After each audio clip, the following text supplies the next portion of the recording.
Welcome to the Hidden Truth. Don't forget to subscribe, like, and hit the bell so you never miss a secret. My name is Mason Carter. I'm 51 years old, and for the last 25 years, I've worked oil platforms across the world. The Gulf of Mexico, the North Sea, West Africa, the Persian Gulf. If there was a paycheck and a rig, I was there. It was hard work. Lonely work. But it paid for a good life back home in Texas. A solid house in Odessa. A steady marriage. Stability, or so I thought. Until the night everything came undone. It was 3:07 a.m. local time. I had just finished a brutal 14-hour shift on the rig, my hands still stained with grease, my body aching from the unrelenting heat. I collapsed onto my narrow bunk, boots still on, and instinctively checked my phone. One new message. Kristen. My wife of 17 years. I'm leaving you. I'm taking everything. Moving to Palm Springs with Ryan. It's already done. Face-blowing kiss. I stared at the screen. No anger. No sadness. Just numbness. A second message buzzed through. A screenshot of our joint account. Balance $0. Yesterday, it had held $126,000. Gone. I didn't throw the phone. Didn't punch a wall. Didn't scream. I set it down carefully. Stripped off my boots. Walked to the showers.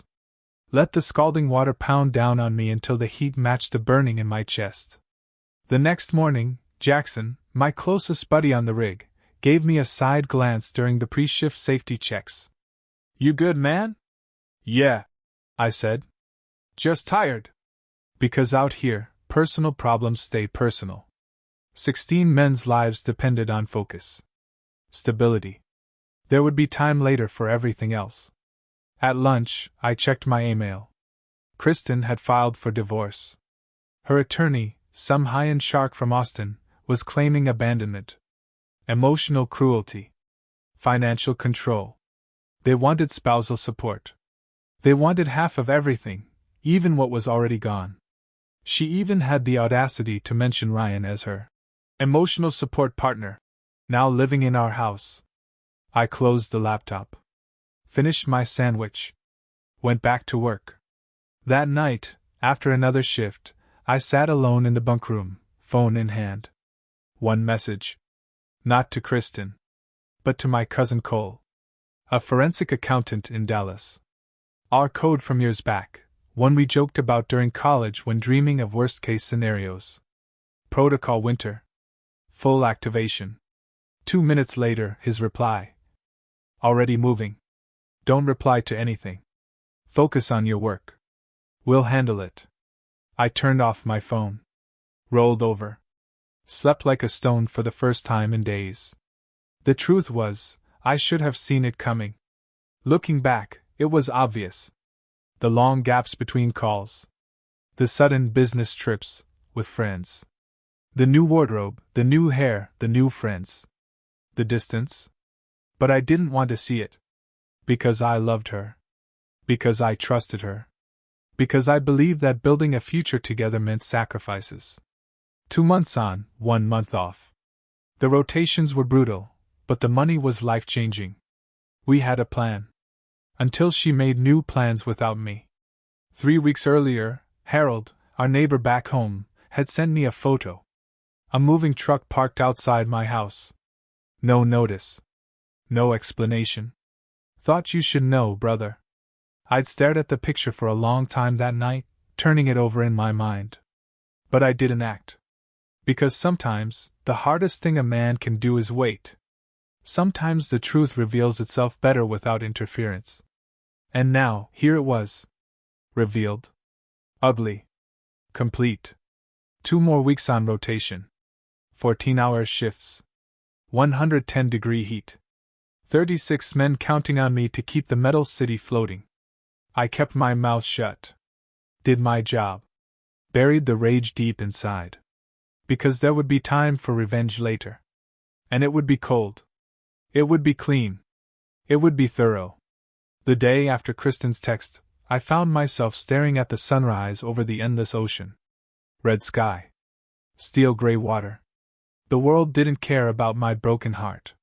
The sun would rise. The tides would shift. The work would go on. And so would I. I was still standing. Still breathing. Still fighting. And that was more than she would expect. More than she would be ready for. Because if she thought she'd destroyed me? She had no idea who she was dealing with. The first thing I did after sending the protocol message to Cole was simple. I shut down. Total radio silence. No calls. No texts. No emails. Kristen expected me to lose my mind. She expected frantic, desperate messages. Angry rants. Pleading. She got nothing.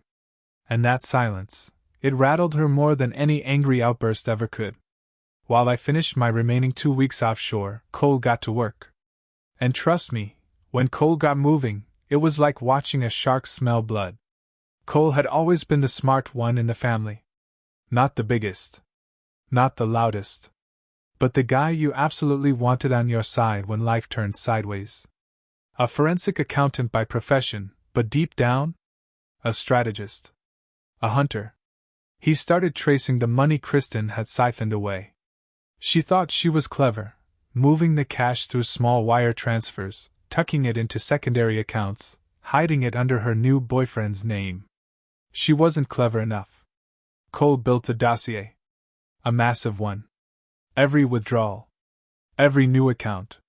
Every purchase, including a not-so-small down payment on a luxury condo in Palm Springs where she and Ryan planned to start fresh. Stupid. Because she used funds that were technically marital assets.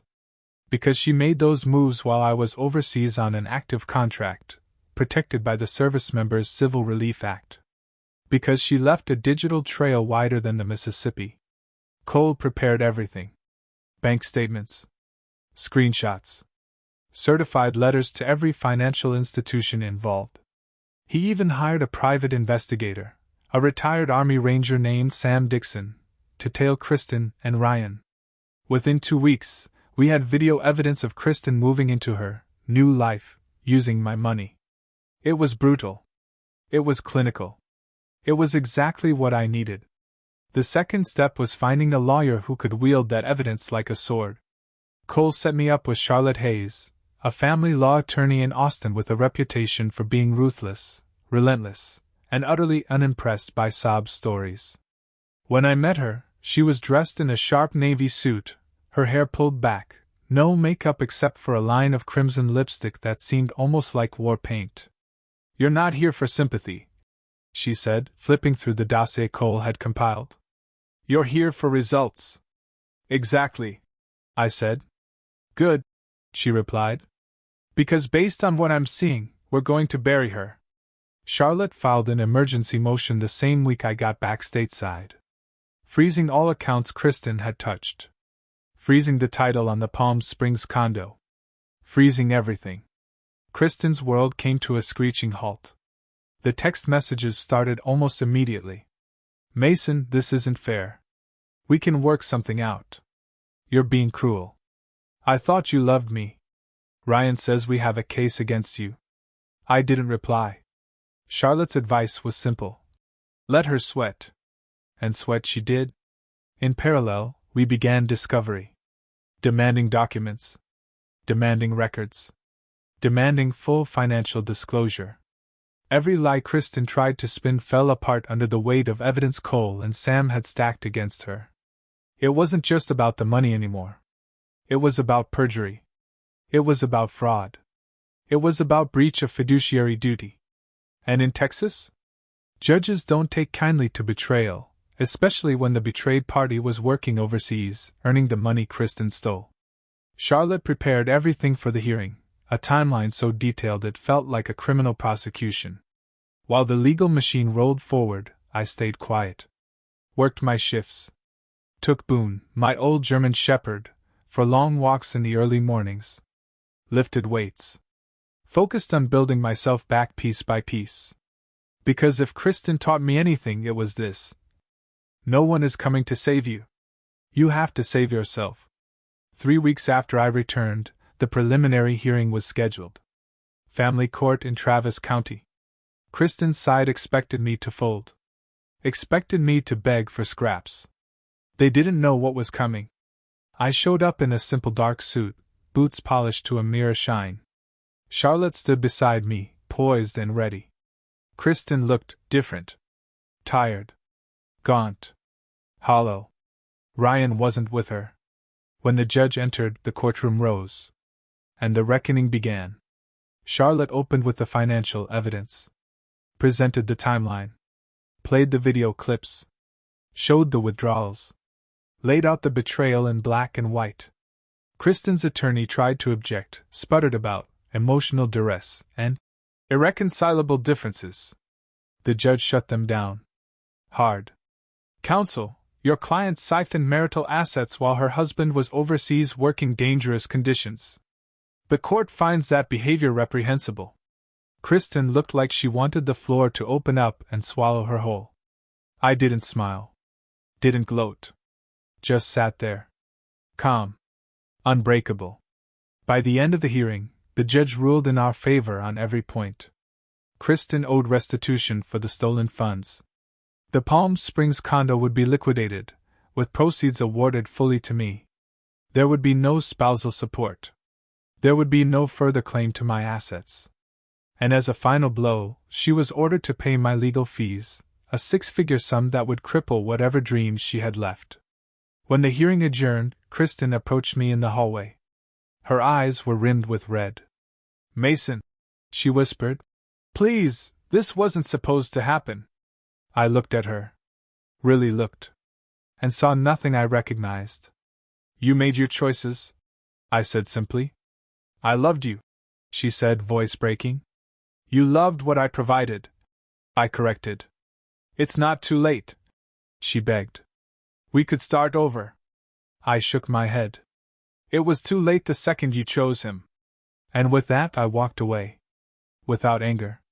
Without regret. Without looking back. The road ahead wouldn't be easy. There would be more paperwork. More cleanup.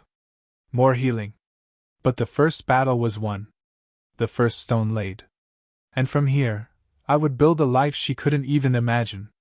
One forged not from betrayal, but from resilience. From honor. From strength. Because in the end, she didn't break me. She revealed me.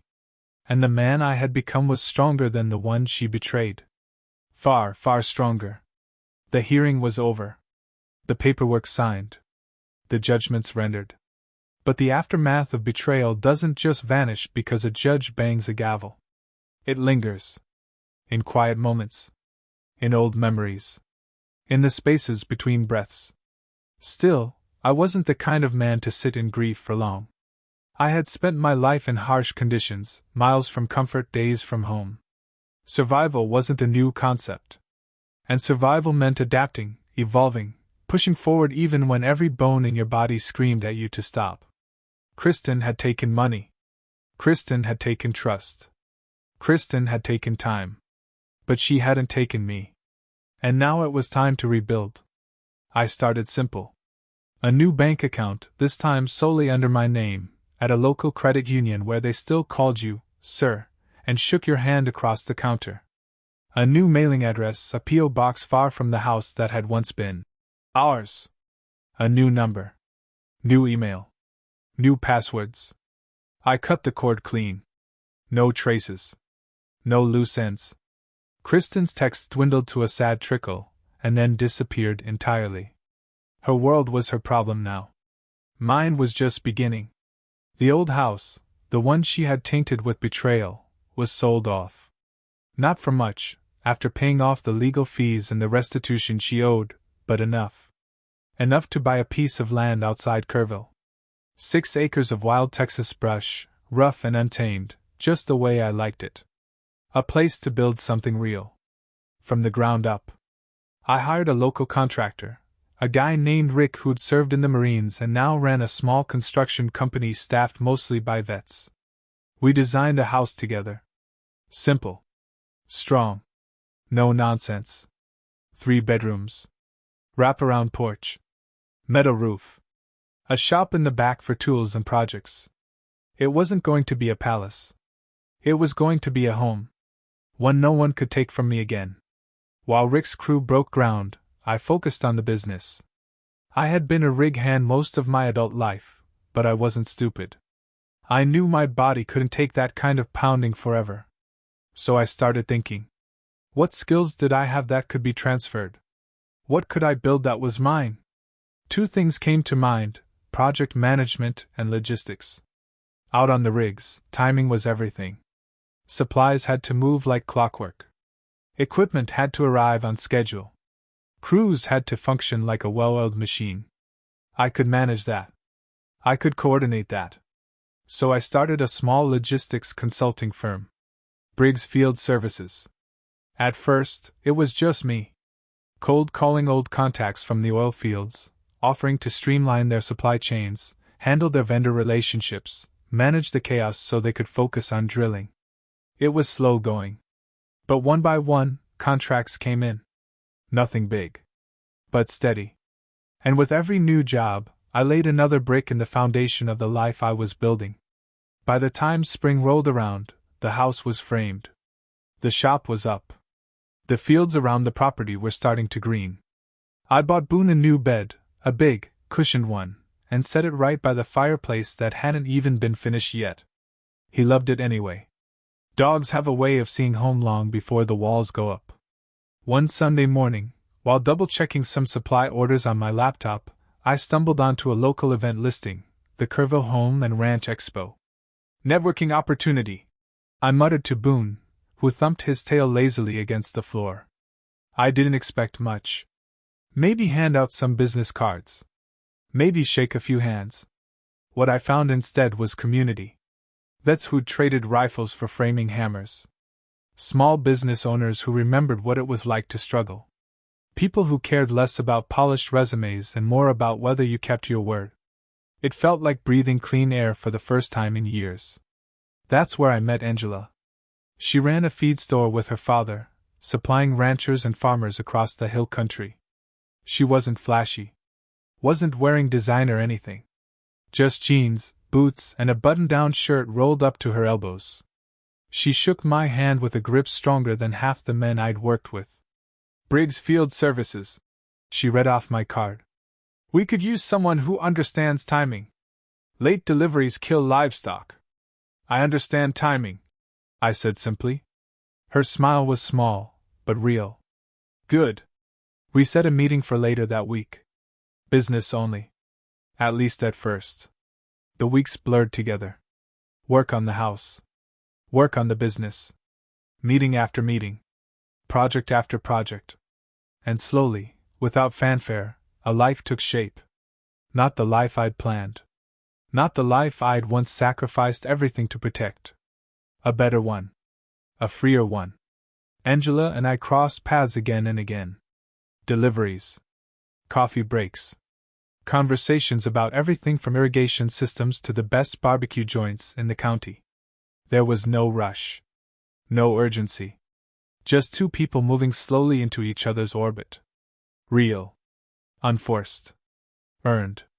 By early summer, my house was finished. I moved in officially on a Saturday. Just Boone and me. A bottle of bourbon. A fire crackling in the hearth. Boxes still sealed.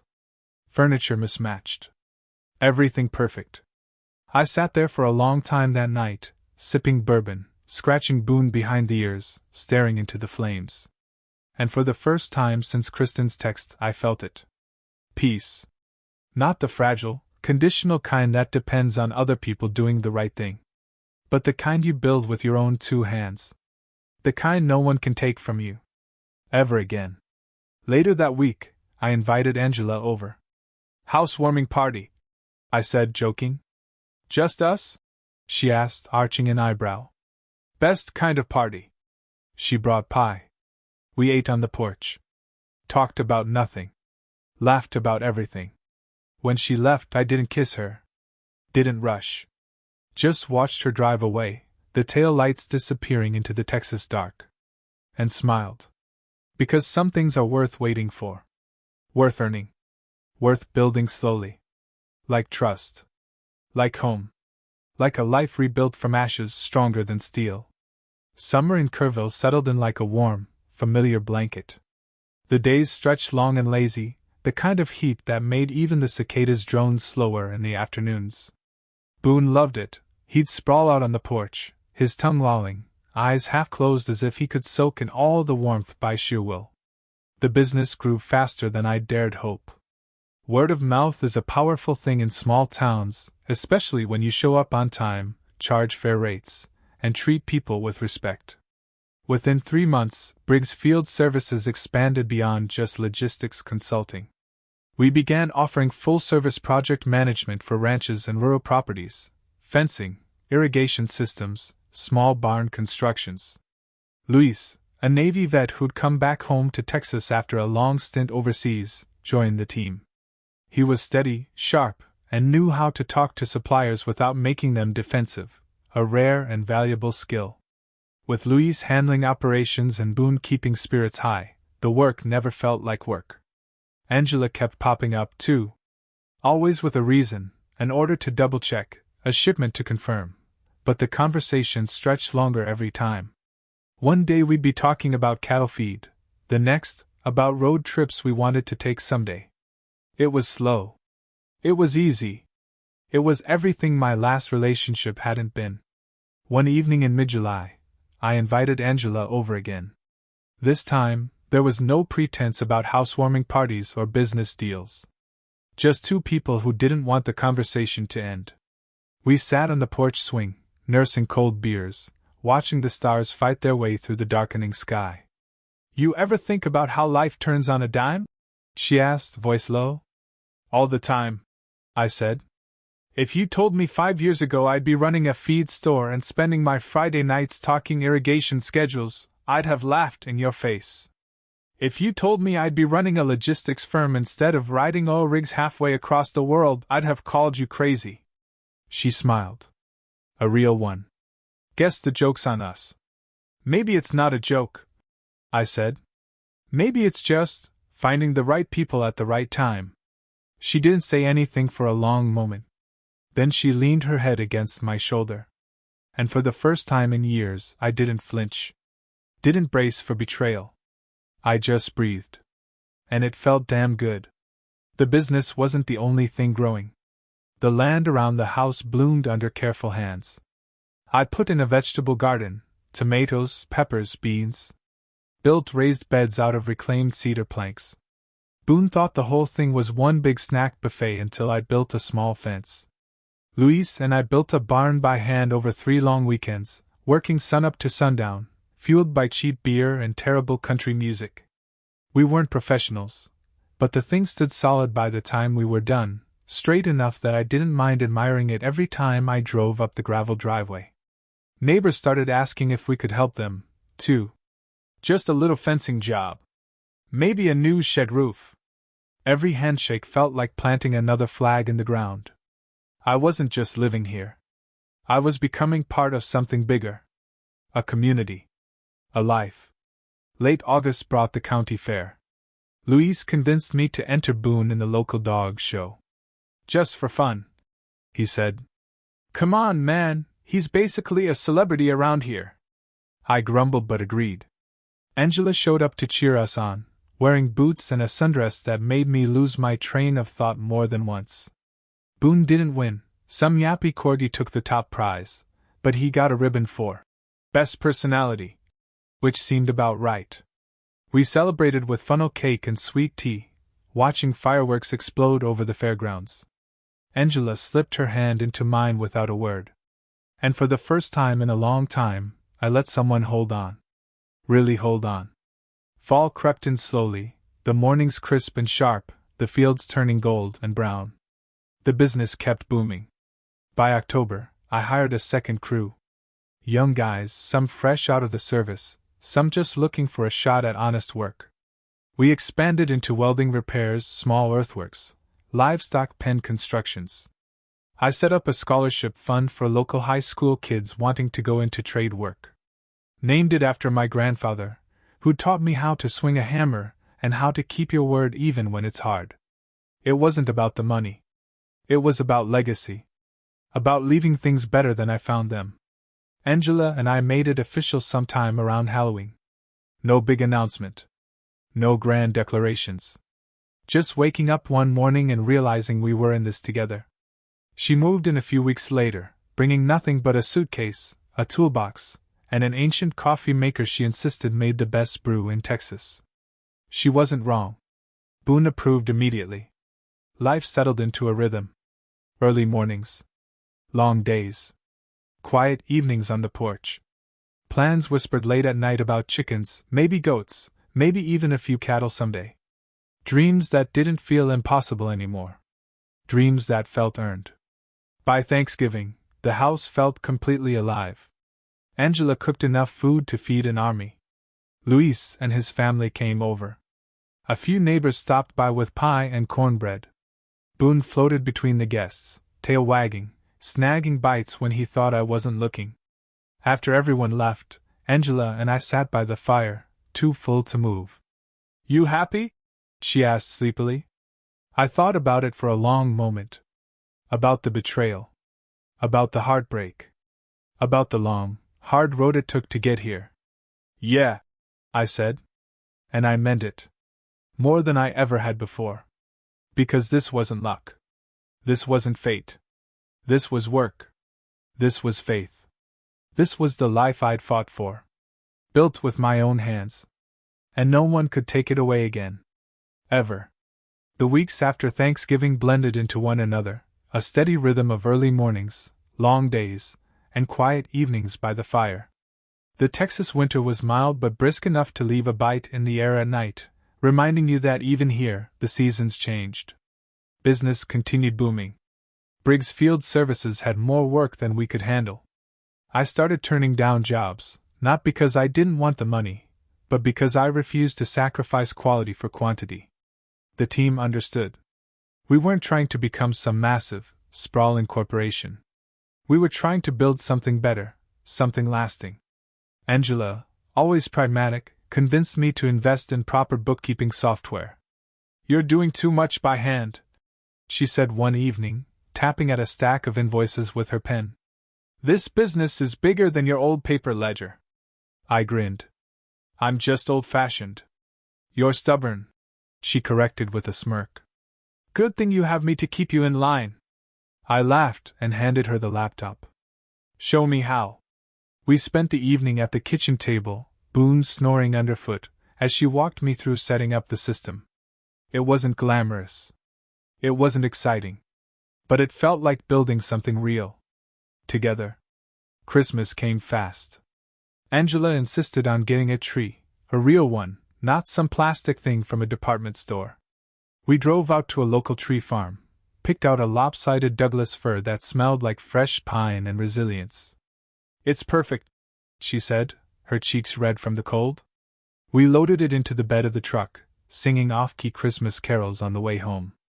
Decorating the tree was simple: old ornaments, some hand-carved by local artisans, a few strings of white lights. Boone promptly knocked over the tree twice before finally accepting it wasn't some new chew toy. On Christmas morning, we exchanged small gifts. Nothing flashy. Nothing expensive. Angela gave me a leather-bound journal with my initials embossed on the cover. "For your next adventure," she said softly. I gave her a handmade tool belt with her name stitched into the leather. She teared up when she saw it. "Best damn gift I ever got," she whispered, hugging me tight. No diamond jewelry. No luxury vacations. Just love. Simple. Pure. Real. New Year's Eve found us on the back porch, bundled in blankets, sipping whiskey, watching the stars turn over the hills. "You ever think about how far you've come?" Angela asked. I thought about it. About the betrayal. About the heartbreak. About the nights I thought I wouldn't survive it. "Yeah," I said. She smiled and leaned her head against my shoulder. "You're not the same man anymore," she whispered. "No," I agreed. "I'm better." The clock struck midnight. Somewhere down the valley, fireworks bloomed in bursts of color against the dark sky. And for the first time in a long, long time, I didn't wish for anything. Because everything I needed was right here. Home. Love. Peace. Me. January brought fresh challenges. More business. Bigger projects. We broke ground on a community center sponsored by a local church, a place for kids and veterans to gather, to learn, to grow. Louise took lead on the construction crews. Angela organized supply logistics. I handled the contracts and schedules. It was hard work. But it was good work. The kind that leaves your body sore but your soul satisfied. The kind that reminds you why you fought so hard to get here in the first place. Every beam raised, every nail driven, every coat of paint brushed on the new walls felt like redemption. Like putting right what once went wrong. One cold evening after a long day on site, Angela and I sat by the fire, sipping hot chocolate. "You ever think you'd have this?" she asked. "This?" I gestured around, at the house, at Boone sprawled across the rug at her. She nodded. "No," I said honestly. "Not after everything that happened. But you built it anyway." I looked at her. At the firelight dancing in her eyes. At the strength in her voice. "We built it," I corrected. She smiled, and in that moment I knew. No matter what storms came next. No matter what battles waited down the line. We'd weather them. Together. Because real strength isn't just surviving the worst days. It's building something better after them. And that's exactly what we were doing. Brick by brick. Dream by dream. Day by day. Spring arrived quietly in the Texas Hill Country, the world outside blooming back to life as if reflecting what had happened inside me over the past year. The fields around the house exploded into bursts of wildflowers, bluebonnets, Indian paintbrush, firewheels, a riot of color against the soft green backdrop. Briggs Field Services hit its stride. We expanded to 3 full crews, operating across multiple counties. We weren't the biggest company around, but we were the one people trusted. Jobs booked 6 months out. Referrals pouring in. It wasn't just about money anymore. It was about reputation. About legacy. Angela became a permanent part of both my life and the business. She wasn't just my partner at home. She was my partner in every real sense, balancing books, managing supplies, calming anxious clients when weather delays set schedules back. Louise stepped up into a management role, overseeing the crews so I could focus on strategy and long-term growth. Watching him thrive, helping other vets transition into civilian life, reminded me why I started this whole thing in the first place. Angela and I bought a few head of cattle that spring. Not many, just enough to keep the pasture busy and the freezer full. Boone appointed himself chief herder, a job he took to with comical seriousness.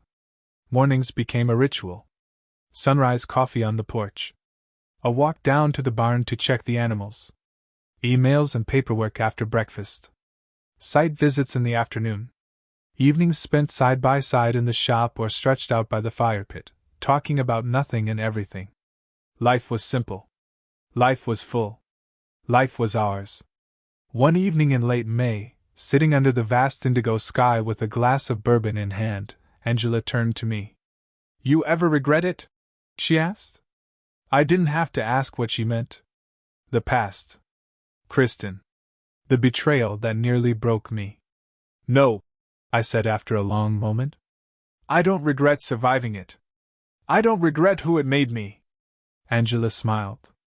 "Me neither," she said softly. "Because without the wreckage, we wouldn't have built this. Without the fire, we wouldn't have been forged into who we were now. Stronger. Sharper. Wiser. Better." Summer brought a new chapter.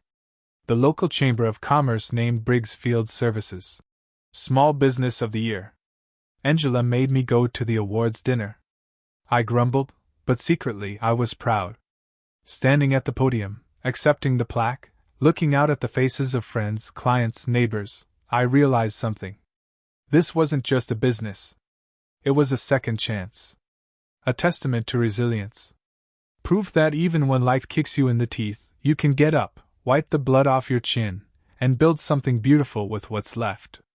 Late one night, After the award ceremony, Angela and I danced barefoot on the porch to an old country song playing on a crackly radio. The stars wheeled overhead. The fields whispered in the warm breeze. And somewhere deep inside, I made peace with all of it. The pain.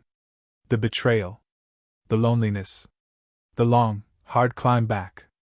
It wasn't baggage anymore. It was just part of the journey. A part that had led me exactly where I was meant to be.